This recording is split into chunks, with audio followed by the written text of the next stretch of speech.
American fans, like, it's funny. American fans are really like brave and like willing to come up to you and like, you know, ask for autographs and pictures and whatnot. British fans are a little bit more tame. They're always a bit more shy. They're like, oh, I'm so sorry. Is it okay if I can like get a photo of you? Like, I'm a really big fan. And you're like, yeah, sure. Like, really nice and stuff. Whereas American fans are a bit more like, oh my gosh, like, like, can we get a photo, please? It's like, yeah, sure. Which is great as well. Welcome back to the show. There's no telling where we'll go. So come and share a laugh on the Imp and Skizz podcast.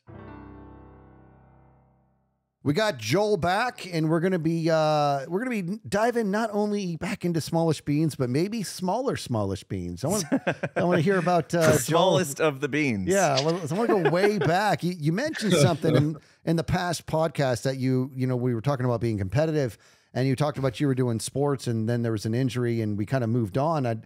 If you're comfortable with it, I'd like to kind of unpack that. Talk about the sports, talk about the injury, talk about the whole thing. Yeah, I was a very big footballer or soccer player, as you would say. When I was a kid, loved football. It was like, you know, my favorite thing to do, like my pastime sort of thing. And I played for like a team, local team. And I think I was only about 13 or so. And we were just in training. It was pre-season, and I snapped my cruciate ligament.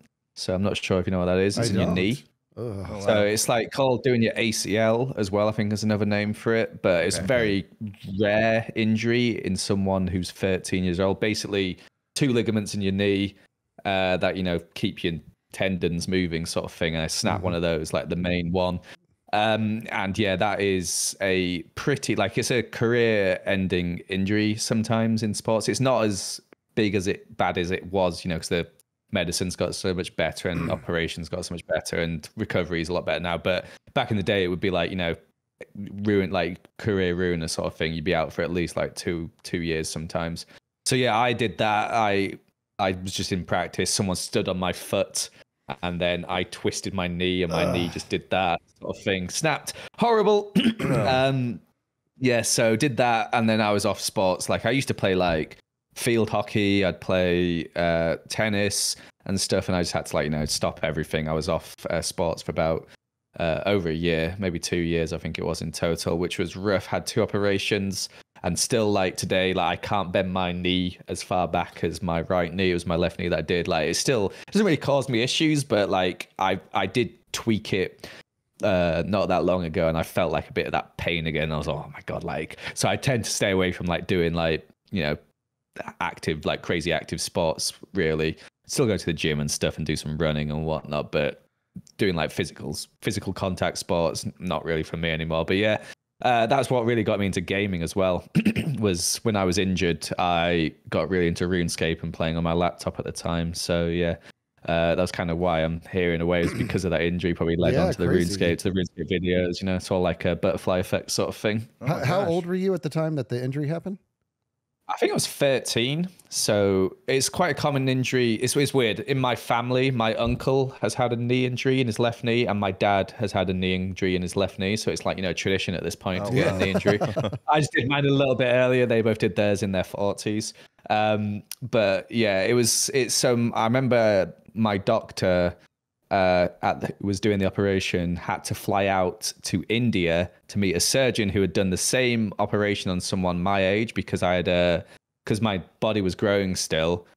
My tendon would grow with it, sort of thing. So they had to do a certain way of doing it where it'd work, where I wouldn't, like, you know, snap it later on in life just from growing bigger, sort of thing. Oh my god. So yeah, it was quite like a serious injury that really like took me out of sports, and I never really got back into sports because games sort of took over from that point onwards anyway. So yeah. Wow. Before the injury, like how serious were you about sports? Was it like something that was you were hoping to become a professional footballer? Or?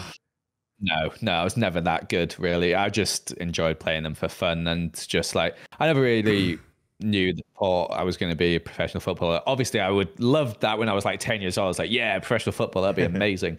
But looking back, definitely nowhere near good enough, sort of thing. Yeah.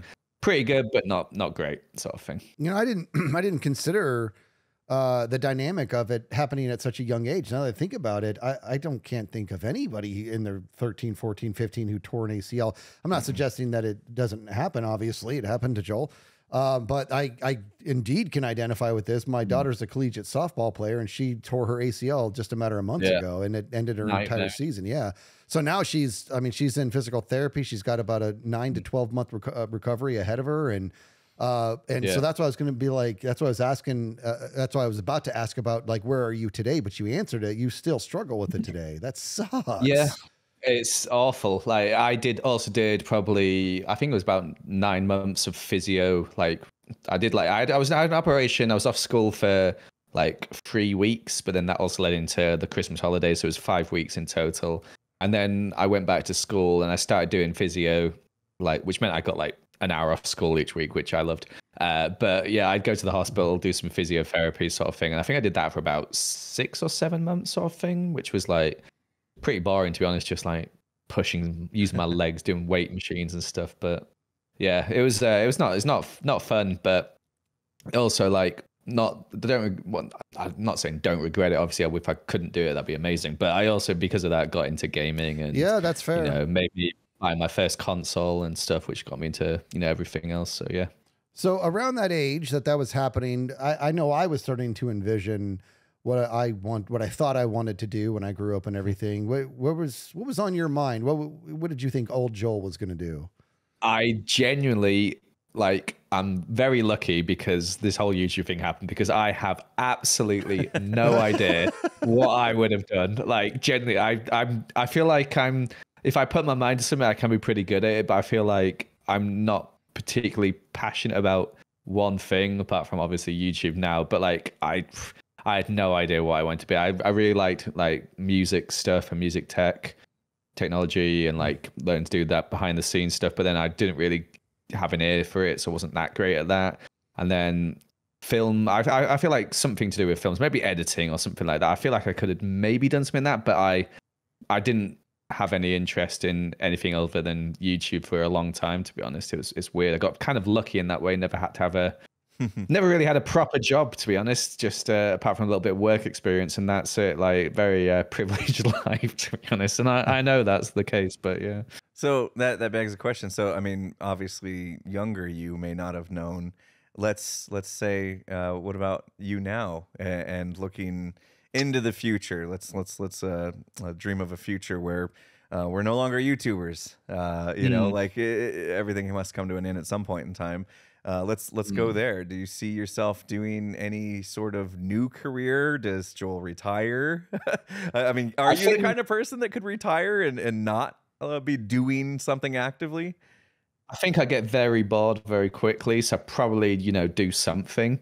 I don't know what I'd do though, because I do enjoy some aspect of video editing, but I'd absolutely hate to be like a YouTube video editor sort of thing. I think that, like, I edit my own videos the majority of the time, and just the cutting together of the clips is the most mundane stuff. You've probably seen in some of my videos. I love to do like little silly intros and stuff. And those are the bits I enjoy editing, because it's like, you know, I get to learn new techniques and like mess around and like, oh, this shot could look cool sort of thing. I love that part. But like, you know, they're just there, oh, this is where I've spoken, let me cut this air out and cut this out. It's just so dull to me. But yeah, I could never do that for someone else, because that would drive me crazy. No, that's a fair point. I was in school for film for a little bit before I went in for tech, you know, a million years ago. And I remember having a knack for editing. And this was back in the day that it was, I mean, this is old school editing we used something called Avid back in the day. And that was like the first version of semi-digital editing type thing. And I remember enjoying it very much, like taking all this footage and making a story out of it and making basically a feel or a journey or a ride for the audience. I remember getting a lot of accolades of people being like, you know, you're good at this or whatever. And now when I do it now, I still kind of enjoy it, but I understand, because when I look at my timeline in Adobe and there's just so much footage, I'm like, because you don't know if you can really sink your teeth into that. But it's why I handed off the live series to an editor last year, because I was like, I'd always just leave it to the last day, and I was just like, oh, it's just so much, like, especially the live series where it's just 3 hours of constant like either you talking or other people talking. You put it into Premiere and you're just like, no, I'm going to close that. I'm going to go watching some TV instead, sort of thing. So I handed it off to an editor this year and like, you know, did some like revisions and stuff. And like, I found that so much like more relaxing and not having to stress about, you know, editing the live series videos, because it would take, you know, it takes about like 6 hours or something to edit those videos. And it's just not fun. Those are rough edit. The guess that build, those are rough edits. Those are actually very tough to do, but when the finished product is something to be proud of. All right. So you are solidly in your space. You have 3 YouTube channels. Is this your main one, the only one that's active? Because you got 3. Yeah. Do I have 3? Do I have a shorts one? I don't remember. You have a short. Yeah, that's how little I use them. I'm the same way. I have a clips channel out there somewhere too that I haven't touched in like months, many months. No, yeah, he's got 3, I believe. The one that is the most inactive has got over 200,000 subs on it or something. But there's one really where Smallishbeans. That one. Yeah. And so those are going well. You're firmly in your spot with Hermitcraft and with Minecraft in general. Is it play on your mind to make a different kind of video for YouTube, a different game, a different something? It's tricky at the moment because I feel like Minecraft is in a very sort of like low point right now where like not many people are. There's no like big person blowing up on Minecraft. Like, you know, we had like the Dream era, like in the Dream SMP during COVID, and like I feel like Hermitcraft season 7 was like a massive like blow up bit for Hermitcraft, and then I feel like at the moment there's just nothing. So like it's hard to like. I really hopped on the 100 days challenge when it came out. I feel like I saw the original and I was like, that's a cool idea, and I was probably like one of the first like 10 maybe people to do that, and mine got really like successful. So that was also I think around the start of COVID as well, so like everyone was watching videos at that time. But yeah, like I do occasionally think like, what can I do that's more fun? And I do like doing those one-off videos, but at the moment it's just, I don't know, it's tricky because Hermitcraft's doing pretty well. We do the guess the builds every now and then to like, you know, change it up. I've just done another one that's just released today, which is like a hide and seek with Scott and some other people.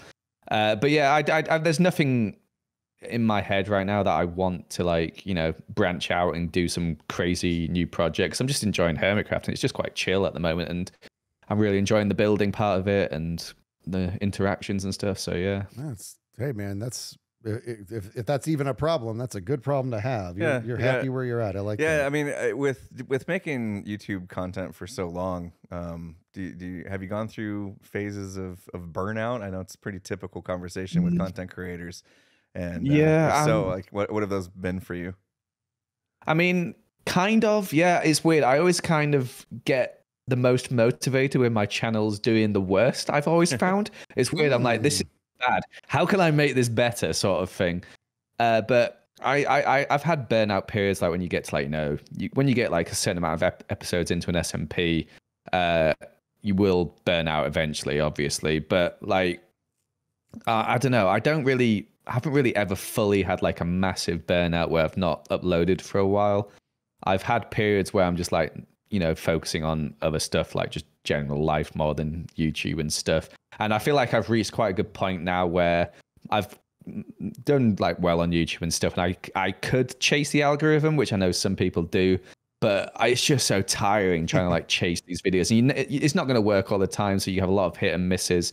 And I'm just like having them, like, I don't want to stress about YouTube anymore. I've been doing it so long now that it's just like, I need to like, not just like spend my entire life just making these YouTube videos. There's loads of other stuff to be doing. So like when I used to go away on holiday, I'd be like, right, I'm going away on holiday. I'll work twice as hard this week and make sure I've got like the same amount of videos as I'd normally have going out while I'm away. Whereas now I'm just like, if I only have like one video going out while I'm away, that's fine, sort of thing. I don't care. It's not the end of the world. Channel's not going to die overnight, sort of thing. Whereas I used to have the mindset of like, if I don't upload this every day while I'm away, channel's going to die. This career's gone, sort of thing. Whereas now I'm in a very lucky position where I can do that. I feel like some smaller channels, obviously, who need to consistently upload will have to, you know, do that sort of thing, whereas I'm in a very privileged position where I don't really have to do that, I'd say.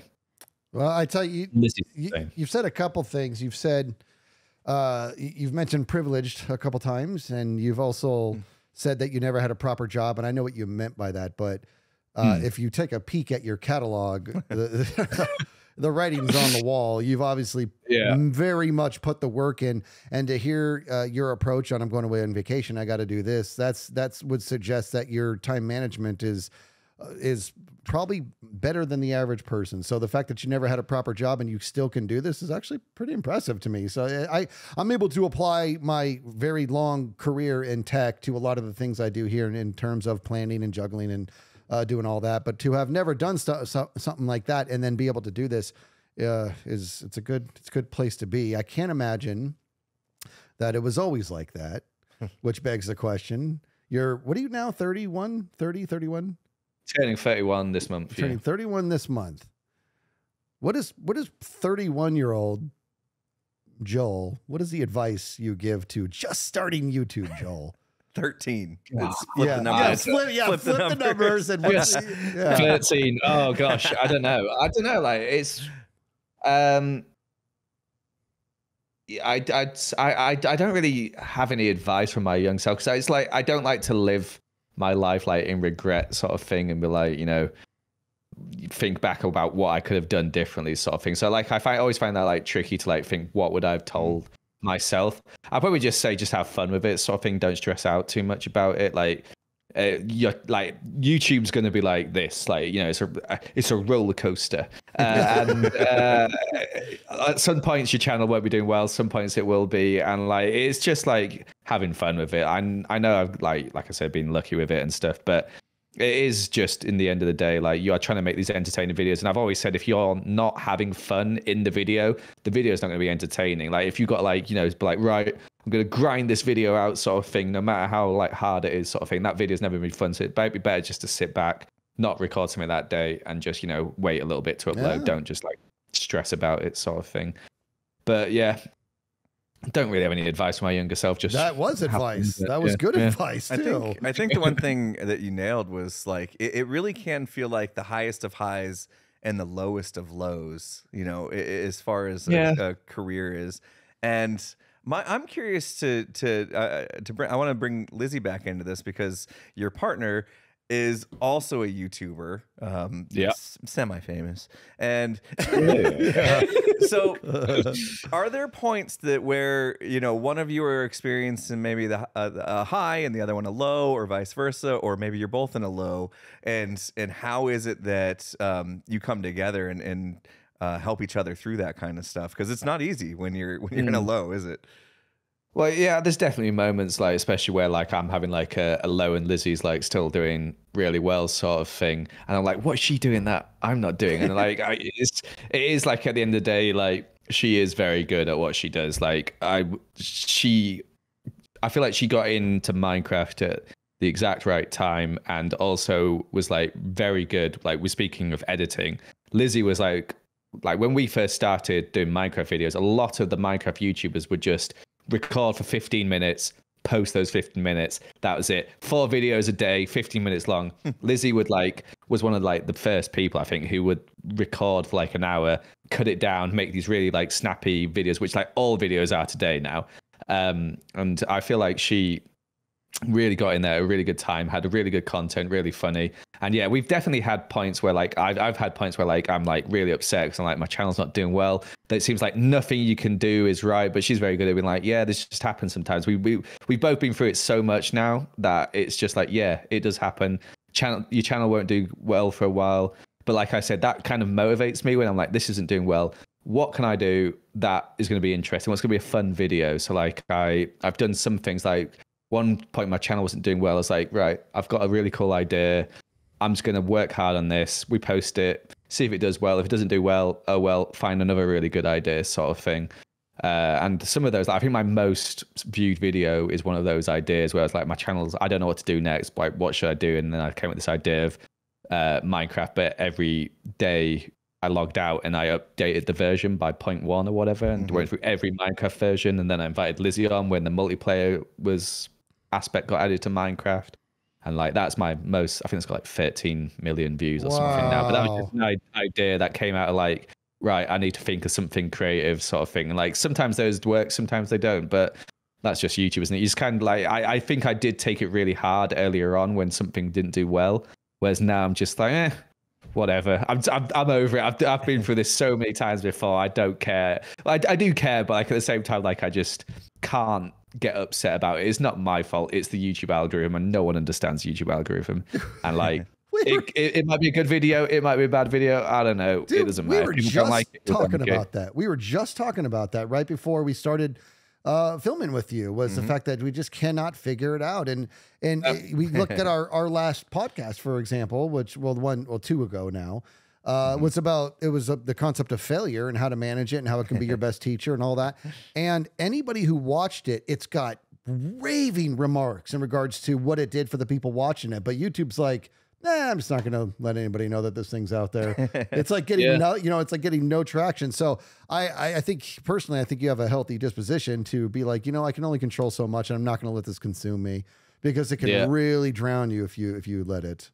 Oh, the worst thing that YouTube have added was the out of 10 system. I blooming hate that. I wish that went away, to be honest. Like, I wish there was a way to disable it, as I would just disable it. What did they add? The out of 10. Yeah, out of 10. Yeah, gotcha. Yeah, that's the worst. I really wish it wasn't there. Like, the thing about when I started YouTube, I'm not sure if you remember this, but it used to freeze on 301 views. Yeah.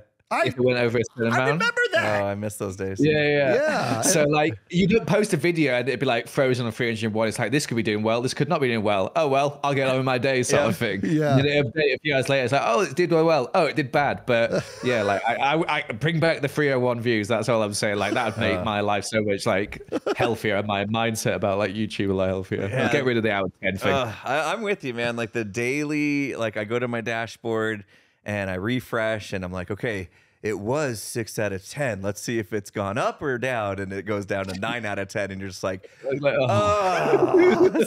the heart, Yep. So, I mean, as cliche as it does sound, the roller coaster analogy is very, very good, I think. Because when you ride a roller coaster that there's going to be the ups and downs, and it's going to take you through loops.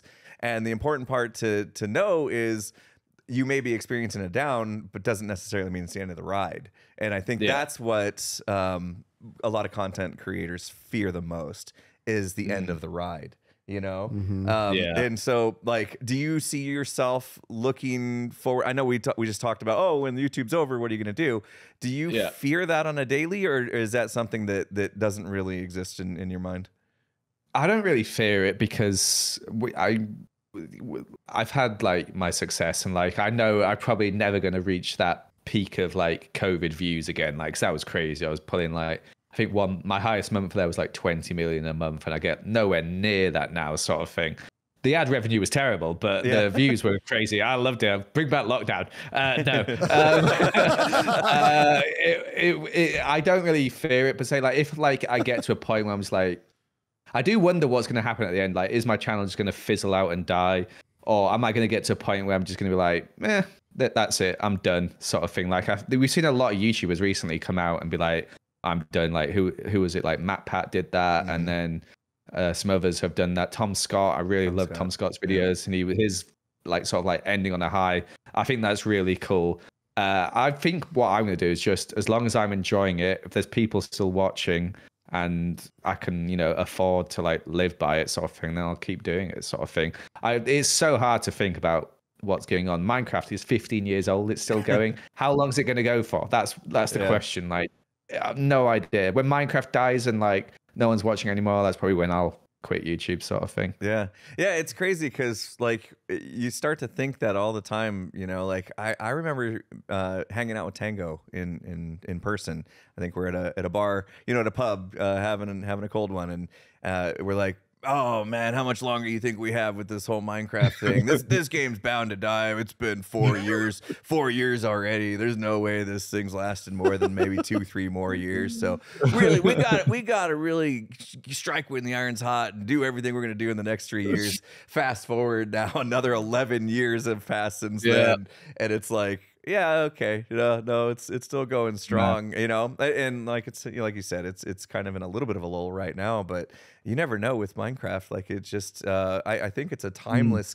game. It's a timeless game. I was going to say, I never got on board. I never understood the fear of Minecraft going away because the nature of the game suggests that new clientele is being born every day. It's for every age group. As kids grow up and they start to be able to, you know, get on the computer and do the whole thing, and then Minecraft's going to do it. The only thing that is going to, I think, turn it off is if a better Minecraft shows up. I mean, I don't know, like something else how can it happen? You know, I don't see that ever happening.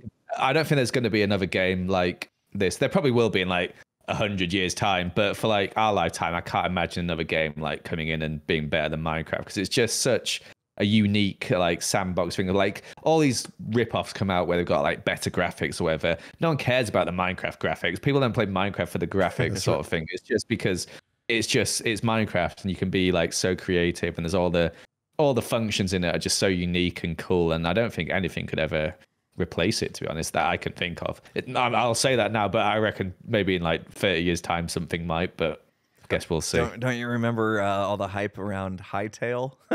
Oh yeah, well, they hyped it up way too early. It's not even come out yet still, has it? It's like, what? No, they hyped up this game. They hyped it up. It's like, oh yeah, this looks cool. And it's like, oh yeah, we're still in development. That was about 4 or 5 years ago now, probably, surely. Yeah, COVID, we were like, we got to get in on this early, man, and it's like never released. Yeah, I signed up for the let me know when the game's ready. Like good 5 years ago. I signed up for that as well. I still not got the email. I'm pretty sure they've lost our email addresses.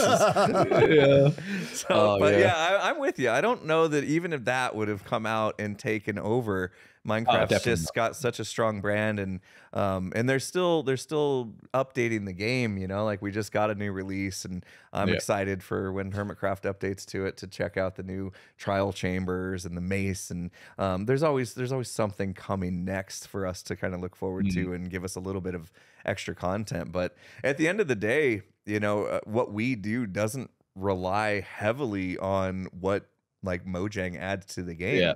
You know, it's about the relationships we form and the stories we tell. And so I think that makes it so it's timeless in a way that it's, as long as we still have ideas and we still have stories to tell, that we'll continue to be able to keep doing what we're doing. And like you said as well, like there's new generations coming in all the time. Like I feel like obviously there's some viewers that have probably been watching for, you know, like 10 years and stick around, but I feel like they are a rarity. It's normally people will cycle in. Like we all get less views than we have subscribers, sort of thing, apart from maybe you, Skizz, at the moment, because your Hermitcraft was doing pretty well.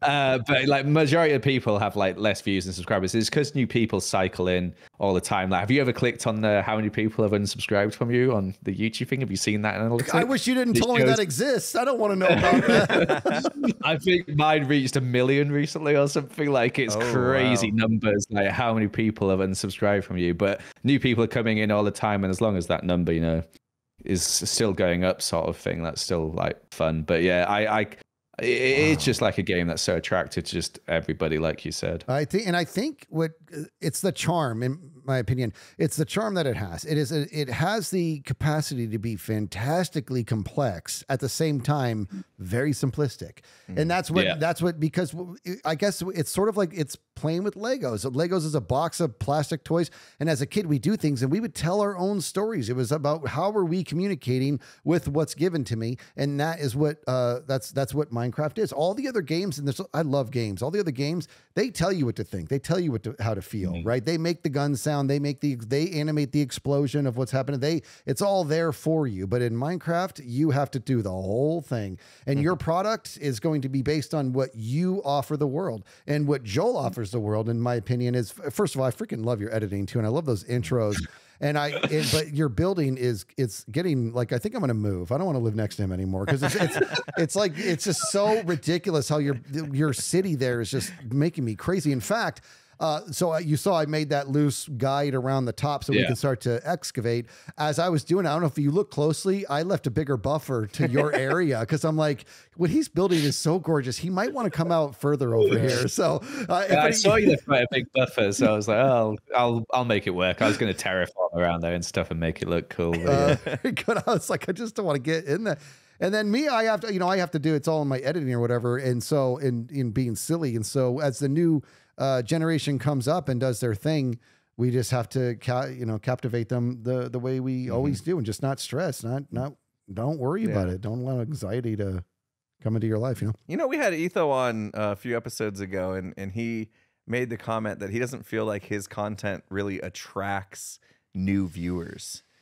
Really? I was surprised too. We both kind of scratched our head at that. We didn't challenge it at all. We didn't, but I was like, what? And now Joel's validating what I was feeling. I feel like he attracts, and like, I feel like some of us appeal more to the younger, newer generation, whereas Etho will attract like people who, haven't played Minecraft in a while, but have played in the past, used to watch some YouTubers. They'll come back and like, who should I watch now? Oh, Etho, he seems cool. I feel like he's got a very chilled out personality. His videos are very like, bit more for adults maybe, but at the same time Nox, I feel like he's got a lot of young fans as well because he's getting a bit more goofy I feel like he's really like when we first did the first live series, it's like, oh, that's Etho, he's the guy. Whereas now it's like, oh, he's Etho, he's that stupid little Canadian man. So yeah, I feel like he's definitely appeals to like a wide audience still, and I feel like you can watch his videos if you're young, you're old, like they appeal to everybody sort of thing. I feel like he's got a very good wide appeal for new people as well, as he's very good at explaining stuff as well. Oh, definitely. All right, so now I almost forgot that there's like a whole meme about how much they are in love with each other. Yeah. So we would have been remiss to get through 2 episodes with Joel without him talking about Etho at least a little bit. Yeah. Or else people would have been upset with us. Me just now. I'm not the one obsessed. Okay, we checked that one off. We checked that box. We got you to talk about Etho. Perfect. I think my favorite little animation of it was from the live series where Etho came up to Joel and said, I love you. He was like, he had to do that. And Joel's instant, like improvise. He's like, okay, Etho, I know you made me the focal point of your thumbnail, but come on. He says, I know you're obsessed with me. I'm on your thumbnail, but come on, settle down, man. That was It's because I'd seen his thumbnail the week before and it was just me, massive me. I was just like, why has he done that? Why is it just me? But, yeah, it was really funny. No, I think we have a good like understanding of like, we don't take it too far. People make these jokes that we're in love with each other, but we just like, we played off the being obsessed with each other part because it was just really funny sort of thing, like both pretending that each other is obsessed with them. And then he's just been so wacky, he was so weird at the start of the season with it and just like built those statues of himself and then said, I built it of him. And I'm just like, what are you talking about? He's just like framing me with himself. So yeah, it was really funny. No, I think it's really fun when those little things happen, like, because they're not something you have a shower thought of, oh, we should play a bit where we're obsessed with each other. Like these things just kind of like a little spark happens and then it just turns into a wildfire. Yep. And that's the best part about content creation, if you ask me, like being able to see those things. Like sometimes it's easy to miss those moments that you could turn into something much bigger, but you seem to have a good knack at capitalizing and taking those things to the fullest and also knowing the boundaries of them as well. Yeah, I think it's just because I find them so funny that I'm like, how can I keep this joke going sort of thing? Because I feel like if you have a joke that's ongoing, the audience picks up on it and then they, really get like excited when they see that sort of thing. Like I was saying, like in the last episode about Empire Season 2 and like just that one thought of like, oh, Jimmy's the sheriff. He's a toy. He's Woody sort of thing. And then had like a whole toy barn I built and then just like the walls of Andy. And then just so much content came from that one little moment where I was just like, let's just roll with this, see what happens sort of thing. And do that in like Hermitcraft, the Etho stuff. And then Iskal, I've done a bit with him recently where he's like pretending to be in love with me as well. And we just sort of like go along with it. And it's just like those little moments like do lead to like really big, funny moments eventually when, you get a bit more like get a bit more crazy with your pranks with Jeez, what you Skizz do. is slacking. Joel's got a lot more admirers on the on Hermitcraft this season. What do you mean? Everyone's in love with him. Well, Just his Galanifo. That's it. I'm not surprised. So let me ask you this. I like to put Minecrafters on the spot in this one. What does Joel want? What do you want? What do you want from Minecraft? Like, what would you like to add to it? If you could just pick a block or a feature or something. What would I want? Some way to manage your inventory more, just because I'm not sure if you've seen my builds this season, but so many different blocks. My gosh, I'm constantly have to fly back down to my shulker boxes and then swap stuff out. Nightmare. Even if the inventory was just a little bit bigger, or you could access the shulker boxes from the inventory, something like that, a backpack, that would be amazing. Just because they keep adding more and more blocks, and it just keeps getting worse and worse, and like inventory management's getting so bad. That I would maybe some more cute animals as well. Love a cute animal. Loves taming animals and cute animals to collect. I think that's a really fun thing to do. That's the first time we've gotten that answer. More animals? No, well, no, a better inventory management. That's smart. Most builders I talk to, that's typically the answer. Yeah, I nobody manages their inventory worse than this guy. Just go stand in and pick any spot inside of Joel's city and just look at count how many different blocks you can see just from standing in one spot. And I guarantee you there's at least 50, which is more than your inventory space. So that tells you that like you have to go shuffle so many different blocks. And it is very, very annoying. Bro, if you stood in my house and did that exercise, you'd go, Four. Three. There's three. There's four. And my inventory is still a mess. Yeah. No, I'm with you there. Like, it has been nice that they keep giving us more palette to play with. I'm not complaining about the more blocks. I love all these blocks. Cherry wood, the mangrove wood, amazing additions. Oh, the tough new tough blocks have been really fun. Those give you like that little bit of a green, almost like a more chilled out moss look, so that you can use those in builds where you may have something that's more damp. I think that they are really starting to help us out there. But like you said, at the same time, like we've had the exact same number of slots in our hotbar and inventory as we did 10 years ago, so like, come on, let's do It'd be cool if there was like a way I was thinking about, like, because often you are building with a lot of the same blocks. So you've got, like 10 stacks of spruce in your inventory, but then you need all the other blocks as well. It'd be cool if there's a way to, like put those stacks of spruce in a shulker. And then, like you could have all those stacks in one shulker in your inventory, and then you can just access them by like right clicking sort of thing. So you don't have to have all 10 stacks in your inventory. Something like that. Auto really pulls cool. out of your shulker. Yeah, that'd be so cool. Be nice. Maybe it'd be like it could be like a shulker enchantment. Right? I like the idea of when people have there's these new features that they want in the game. I like the idea of us still having to earn it. I always talk about the fact that I would love to have like enchanted boats. Well, you'd have to go through the process of enchanting the boat and all that. So are you listening, Mojang? The other thing that if we're talking about Minecraft updates, they need to update at the end. It's so bad. Like you just have the end cities. There's no reason to go there other than, get the shulker boxes. Oh, fair. Literally no point in it, in my opinion. The end dragon is like, you killed it, but then what? I did a full video on my hardcore series where I killed the ender dragon 20 times just so I could, redecorate the island. And I was just like, this looks amazing, but I'm never going to come here apart from to use my Enderman XP farm from now on. Like that's it. There's no point in it. Need to change the end. Yeah, as a content creator, I've struggled with the ends just because the dark sky. So I always felt like in video it just doesn't look good. It doesn't translate well to the screen. So that's why I haven't really done a lot in the end. But maybe there's something they could do there to make it so that it'd be more enticing. I have seen creators like really do huge makeovers of the end. Yeah. It ends up looking really, really good. But the amount of work it took for them to do that is like, that's a season-long project on Hermitcraft, you know? I changed the end island into the castle from Tangled, and I did all the, you know, the lanterns coming out from the movie Tangled.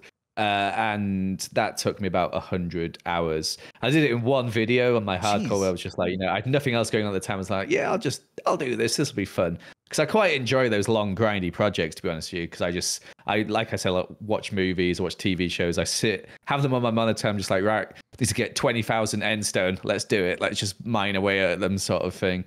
But yeah, like that. Thwip is another good example of someone who can transform the end, and he made this crazy tree, and it looks amazing and stuff. But just clearing out the end island is what takes the longest, because you got to use like TNT jupers and stuff and blow it all up. Nightmare. But yeah. The end definitely needs some sort of updating to make it a bit more interesting. Yeah, I agree with you on that. So you mentioned that you had done the math and how many hours you've played Minecraft over the last year or something like that, right? Yeah. I'm curious, how many hours a day do you spend at the computer, either recording, editing, all that? I mean, basically, what I'm more curious about is, what does a day in the life of Joel look like? Do you have a set schedule, or do you just sit down when inspiration strikes? How does your days unfold? I don't really ever have a schedule. Like, normally wake up around 9:30 sort of thing, and then just I'll probably sit on my PC. If our gym's actually closed at the moment, but we'll go to the gym some days for sure, just to get out of the house. And then Ollie lives right next to the gym, so I'll go for coffee with Ollie sometimes and just chill out. I don't really ever like have a schedule and try and stick to it. Like, sometimes I'm like, all right, okay, I need to get a video out. It's been a while, sort of thing. I should really focus and like stick to trying to make a video. But most days I just wake up and it's just like, right, I should get working on a video. But if something else comes up, like Lizzie wants to go out for a walk with the dog, I'll do that. I won't like be like, oh, I've got to do this, unless it's a scheduled recording, obviously. But yeah, I don't really have a strict schedule, just because, I don't know, I did for a while, and I remember back in like 2016, 17, like that was the time where people would just upload daily. And I felt like if I didn't upload a video, that, like, you know, that's hurting my channel, sort of thing. But nowadays, you know, the videos take a bit longer to make. I don't have an upload schedule, so I don't worry about it. If a video takes an extra 2 days to come out, that's fine, sort of thing. So yeah, it's daily life. I tend to stay on my PC quite a lot, I'm not gonna lie. It depends. Like, it's getting to summer now, so it's getting a bit nicer out, so I feel a bit, you know, worse staying inside. But it's England at the moment, so it's been raining all of June, so not really had to. I've been on my PC a lot recently, just, you know, working on Hermitcraft videos, and I really enjoy just building and designing stuff and watching TV shows. Watching all of Gossip Girl at the moment, which is awful. Never watch it, terrible. But I tried it, and I have to finish it. So I'm on the final season, nearly done with it, thank goodness. But yeah, I love just like sitting on my PC and watching shows and building stuff on Minecraft. Like, it's one of my favorite things. I actually get annoyed when I'm like, oh, I've got to pause my TV show and edit this video now so I can upload it, sort of thing. So do you find it at the end of the day easy to kind of turn it all off, or is that a struggle? Because I know, I mean, personally, and I've talked to a lot of other content creators that feel like you're just always in content creation mode. Like, even if you're sitting on the couch watching a TV show, the back of your head is still kind of spinning on, you know, what new idea can you come up with for the next episode? Or, you know, maybe you get your phone out and you start scrolling comments and things like that. How do you manage that? And is that any issue between like you and Lizzie? I mean, it is between me and my wife, I'll be honest. Like, she sometimes has to tell me to put my phone down. So do you guys ever have that struggle? No, I feel like I've got a lot better. I used to be like a lot worse for that sort of thing. But I feel like as I've got older, I've started to like feel like I shouldn't be doing that. Like, it's kind of like, I feel like I do need to switch off, because it is like, it's a weird job. I do explain this to people. It's like, when you are like, well, people who don't do this, like, you guys will understand this, but it feels like if you're like, you know, like, if you're able to, you should get on your PC, you should work on some stuff, because you're self-employed. The more you do, the better you're going to do, sort of thing. The more videos you're going to produce. And like, for a while, like, my life was just like that. I was just like, right, I shouldn't be like having fun. I should be working on my PC, because it does come up in the back of your mind when you're, doing like something like you're out for a meal or something. It's like, right, I should get back home so I can get back on and start working on some more stuff, sort of thing. But I feel like recently I've got a lot better where I'm just like, yeah, like I could go home and work, but if I stay an extra hour here, that's no big deal, sort of thing. It's hard to do that sometimes, because it is hard to switch off, because you feel like I could be on Twitter, I could be looking at comments, I could be doing this or whatever. But I've just stopped using Twitter most of the time anyway now, so that's helped with that, because it's awful. But yeah, it is very tricky to switch it off, because like I said, you just feel like you constantly can be doing better and can be doing more. But as I get older, I've just been like, yeah, if I don't do more, that's fine. If I'm, want to go to the cinema, want to go hang out with friends, oh, something's coming up, we can go away for this weekend, let's do that. Like, that's not, I don't need to be back working. I can go have something fun, live your life a little bit, sort of. Hey, yeah, exactly. We've covered this a couple times, and it's the way to be, because and I used to joke about how in the beginning, if I had an option, I could either go swimming with my wife in our pool, or I could stream. I know what's probably going to work for me stream wise. And I'm like, that's how much it would cost me to swim in my pool. That is such a stupid way to because by that logic, you're going to be like, this is how much it's going to cost me to take a shit. Like anything you got to do in life is going to turn into a dollar figure if you're not smart. So the fact that like you definitely have a good grip on it, and that's how it needs to be, because it's a downward spiral, and it sounds like you've got a grip on it already. Yeah. I saw a thing recently where it said people undervalue your life between from your 20s to your 40s, because that's when most people working, and it's like, I need to grind out, I need to work, I need to make the most money I possibly can.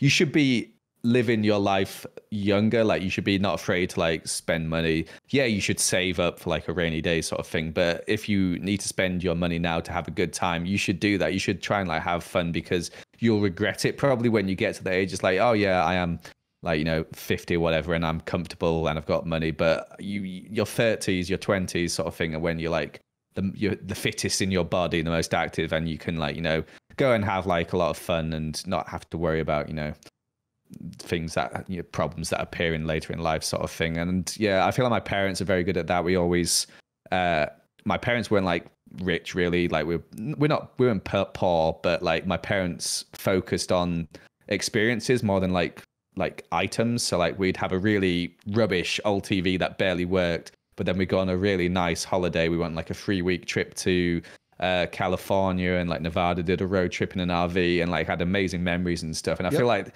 that's sort of like ingrained in me a little bit of like, we should focus on these like experiences and the time you spend with friends and family, rather than, working too hard and like stressing out about work and stuff. So yeah. No, that's correct. And I struggled with that a little bit myself. And it was my father-in-law who kind of set me straight many years ago, because I was always, being a provider is like the most important thing in my entire life for me and, my family. And he was like, you need to worry about the money a little bit less. He's like, because you're going to grow older, and the phrase he used was, you're going to have more than you know what to do with. And I know better. It's like, that doesn't just happen. It takes work to get there. But at the same time, what he said rang true. And Impulse and I have a friend who many years ago, I don't even know if you know this, I'm not going to say his name, but he was very big on just collecting money and doing a good job of it too. And he renovated his bathroom for, I believe, between $15,000 and $20,000. Jeez. Right? He renovated his bathroom. For a bathroom, for his bathroom, okay? And he was like, check out my bathroom. And he showed me pictures of it. And I'm like, that's a good looking bathroom, man. And he says to me, he's like, this is where you want to spend your money. I'm like, no, dude. He goes, yeah. He goes, you and your vacations you go on. He's like, you come back, you have none of that. I'm all, yes, I do. And I point to my head, yes, I do. I'm like, and I told him, I'm like, dude, you're going to have a family one day. You need to change now. Like you are, this is very unhealthy. And I don't know if he has or not, but my point being that he was the exact opposite of what your parents instilled in you. And I'm in love with your parents right now, Joel, because I think that they crushed it. That was the absolute right thing to do. Yeah. Yeah. We went on some amazing holidays. I've been on some crazy holidays for like a kid. I went to India. I went to Thailand, Greece, Turkey, Croatia. Wow, like quite a lot amazing. of places. My parents have friends in France as well, so went to France quite a bit. America, yeah, just been on like some cool holidays as kids. Like really like stuff I still remember today. Like going like to India, which was when you're. I think I was 12 when I went to India, or 13. Biggest culture shock in the world after living in England. My gosh, it was just mad. Like the first day, me, my mum, and my sister all cried. So Really? yeah, but still, like we had such like a great time once we got used to it, sort of thing, because it is just like completely different culture to the UK. And like me and Lizzie have tried to do some trips like that. We went to Japan recently, obviously. We've been to America quite a few times, done like a road trip sort of thing. Iceland, been on some like really good holidays as well. I always want to go on more. Like I always get back from a holiday, I'm like, oh man, when's the next one? Sort of thing. Wow. But yeah, I also just miss the holidays where you just sort of chill out. And the thing about like when you're home, you like in the evening, like we're talking, bringing it back to the first thing was like you do feel like you can be doing more and you can be working on YouTube videos. Like you always have that nagging in the back of your head like that.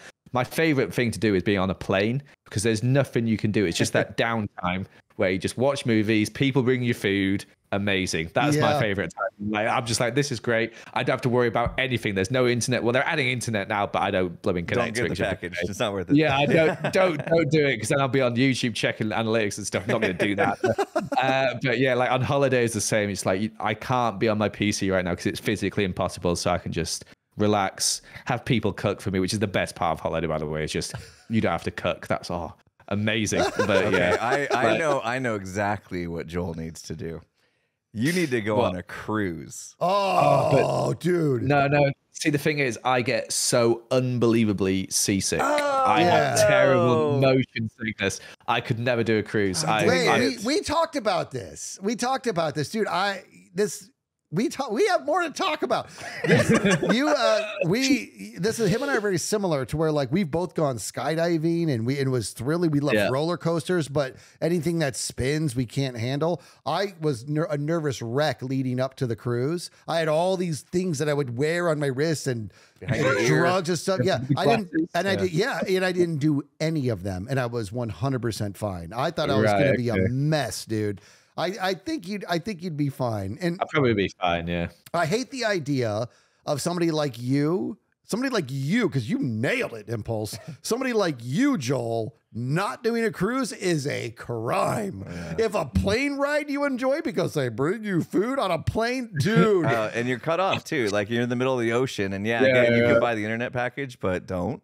Trust me, I actually broke down on day 6 because I got sick and I was bored. But I regretted it after I got internet access. I was like, oh man, here I am looking at my YouTube stuff and I'm back to work basically. I'm on a cruise. But it's a nice like forces you to get away and you like to see new places. Cruise ships go places, so you get to see new places, which is cool. And then food's usually incredible. It can be overdone, but it's great. So I just got back from a cruise and I got noticed. I got recognized. Oh, really? On the cruise? Yeah. Damn. 4 times. Cool. Four times. And so like we literally, what was this? Just a couple weeks ago, Skizz, we were talking about like never getting recognized in public. And then I actually I leave my house was the thing. I left my house and then I got recognized. So you're talking about all the traveling that you've done. I'm curious because you're much larger YouTuber than I am. How often do you get recognized out in the wild?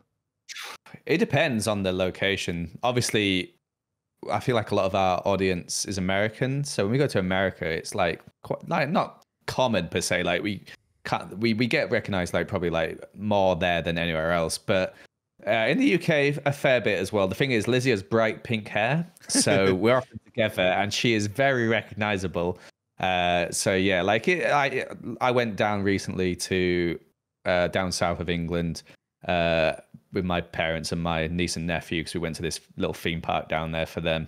And I was just in like a little village nearby and got recognized there. We've been recognized in some really weird places. Like the one that I found the weirdest was we were in the middle of Sequoia National Park in America. It was me, Lizzie, Ollie, and a friend of ours, and they were some people there from New Zealand on holiday to America also, and they recognized us just in the middle of this like hike sort of thing. Like that's just bizarre to me. Like imagine that. Like imagine you just like, if the equivalent to me would probably be, you know, like you just walking down like, I'll be in like Slovenia or something, and then Leonardo DiCaprio appeared, this sort of thing. Like that'd be wild. Like just like the weirdest situation. But yeah, we get recognized like a little bit, but not like enough where like, you know, I'd hate to be a proper celebrity like Leonardo DiCaprio or Tom Cruise where you can't walk anywhere. That'd be an absolute nightmare. I would hate that.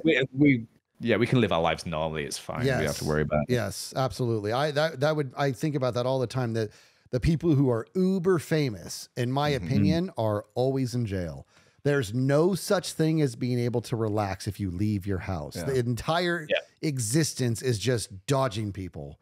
That's their whole life. Just go outside and just dodge people the whole time. That you see, and they have to have security detail everywhere they go. It's like, that's got to be awful. That would be rough. Yeah, the closest we've had to that is like when you go to VidCon. When you go to VidCon in Anaheim, my gosh, like there you feel like one of those people for sure. Because like, especially Lizzie, like, you know, has big channel and stuff, and like the American fans, like it's funny, American fans are really like brave and like willing to come up to you and like, you know, ask for autographs and pictures and whatnot. British fans are a little bit more tame. They're always a bit more shy. They're like, oh, I'm so sorry, is it okay if I can like get a photo of you, like I'm a really big fan? And you're like, yeah sure, like really nice and stuff.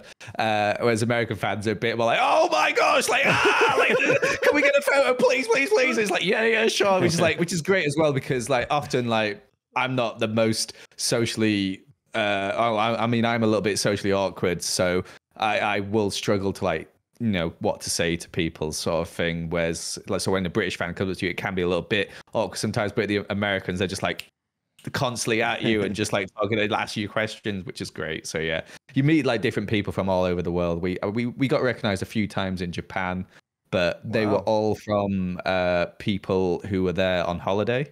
No like locals. I don't think like I think Japan doesn't like have a massive like English speaking population who would watch English YouTube videos. They've got their own sort of Japanese YouTubers who are really popular sort of thing.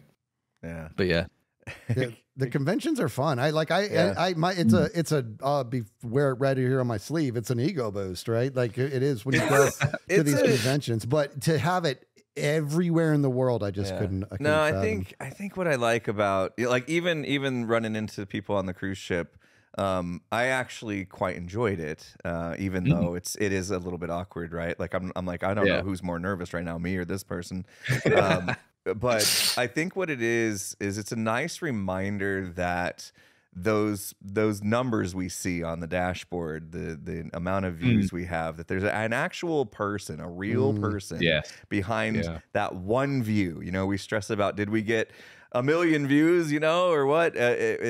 Each view is an actual person, and that person might have had their day changed for the better because they watched something you did and it made them laugh or smile or whatever. And so just getting a chance to like run into those people out in the wild or at a convention is really nice, because you get it in bulk at a convention. You get to see a lot more faces, and it starts to like make what we do feel real. You know, because sometimes behind a computer screen, it feels like we're putting this out in the ether, and I don't really understand the impact it's having. But seeing a human being in person, it changes the game. It is weird, like having, when you go to convention, we've done panels at conventions, and it's like 500 people there sort of thing. You're like, oh my God, there's 500 people there. This is so nerve-wracking sort of thing. And then we post videos each day, which gets thousands and thousands of views. And like, oh yeah, that's fine. Just click upload, that's fine. It really puts it into perspective. I know what you mean for sure. Like, it is like, I went to last year, the Sidemen did a charity football game each year where they raise money for charity, and they gave us some tickets to go there. And there was, I think they filled out the stadium. It was 60,000 people, and it was just like, holy moly, there's just so many people. But that's still like only like a quarter of what we average on like these YouTube videos. Sometimes like a tenth of what the videos get. Crazy. It's just wild seeing that many people. I'm like, wow, this many people watch, more than this many people watch these videos. It really puts it into perspective. Like, there was a time when, you know, anytime I get new YouTubers, like up and coming YouTubers that are wanting to grow and stuff, and they ask me like, how do you keep going when, you know, how did you keep going when you first started, when you were only getting 100 views or whatever? And I was like, well, you know, 100 views is 100 people. Like, think about going into, you know, like a high school auditorium for a play. Like, there might be 100 seats in there. You just filled that auditorium with the people that are watching. Like, you start to, like, if you can start to visualize those bodies in seats watching your videos, like, all of a sudden 100 feels really big. You know what I mean? And like you said, you have more people watching your videos that can fill an entire stadium, you know? It's 10 times. Yeah, it's just crazy. And I think that's a good thing for anyone that's like trying to get into the YouTube game or publishing any kind of content online, to put more value behind a single view. And you can do that when you meet people and you can visualize what those bodies and seats actually represent. It also puts it in perspective for us. I sometimes do this, like when I did this in the past when my YouTube channel is like not doing the best at the moment, sort of thing. It's like, oh, this video has only got 150,000 views instead of 250,000, and I'm like, 150,000 views, Joel, that's mental. Like, what are you talking about? There's so many people still watching your video. Like, you stop, shut up, you're being stupid. Go make another video, sort of thing. Because it is just like, that is just such ridiculous numbers, and so many people still, even where it's like, how am I being disappointed at this many people watching just because it's less than the number before? Like, it's still a stupid amount of people. It's because we allow ourselves to think that the YouTube journey is a zip tie. Like, it only goes in one direction. It's not. It's a rubber band, dude. It goes back and forth, and just depending on what the ether almost like a roller coaster, you may say. Exactly. All right, Joel, where are you in 10 years? What are you doing with your life? Huh? Oh gosh. I don't know. Maybe this still. I don't know. I kind of like hope maybe not this, but at the same time, if I am still doing that's kind of cool. Maybe retired, maybe, I don't know. Hopefully having fun. Let's say that. I don't know. I don't know. I don't like to plan out what I'm going to do in my life. I feel like you can't, especially if you're a YouTuber, because like your channel could die in a year and that's it. You're done. But yeah, I don't know. We'll see. I guess. Yeah, we're just gonna live life day by day and take it as it comes. You know, there's nothing wrong with that. I'm the same way. If you put a gun to my head, I couldn't tell you even where I wanted to be, you know, 5-10 years from now. All right. So, because I know that that's probably going to change over the next 5-10 years anyway. So I'm with you on that for sure. But definitely grateful. It sounds like for where you're at and how far you've come, and man, it still just baffles me that you've spent over half your life in the YouTube game. It's unreal. I know. It baffles me as well. That's maybe what makes me want to retire when I look at that stat. No, I'm not. I don't want to retire anytime soon. Yeah, it's just been my life, and like I'm very lucky, very grateful that that's been my life so far. And I can't believe it all started out with blooming RuneScape of all games, which I still play sometimes, to be honest. So yeah, that's awesome. The old school version, great game. Well, talking about being lucky, we feel very lucky, very blessed that you were able to join us not only for one episode but two. So a few hours of your time today. Oh no, the internet just died for a second. Can you hear me? Yeah, we're good. Okay, sorry, it just died. I was like, we made it all the way through, and then finally at the end. This whole time we've been waiting for your Starlink internet to crash on us, and it's like, oh, we're at the tail end now. We're wrapping up, saying our thank yous, and it goes, no, you held strong on our end. So and yeah, it's just been an absolute pleasure, man. Like, thank you so much. Enjoyed it. Thank you for having me. Yeah, and we'll see you on Hermitcraft, and I'm getting this hankering, dude. I'm feeling pranky, and I feel like I gotta get. Prank me. Prank me. I go for it. If you can prank me, I come back twice as big. I'm just telling you right now. So wait, but first I need your help. I built this ugly bunker in the mountain. I need your help. I need your help making it pretty. Okay.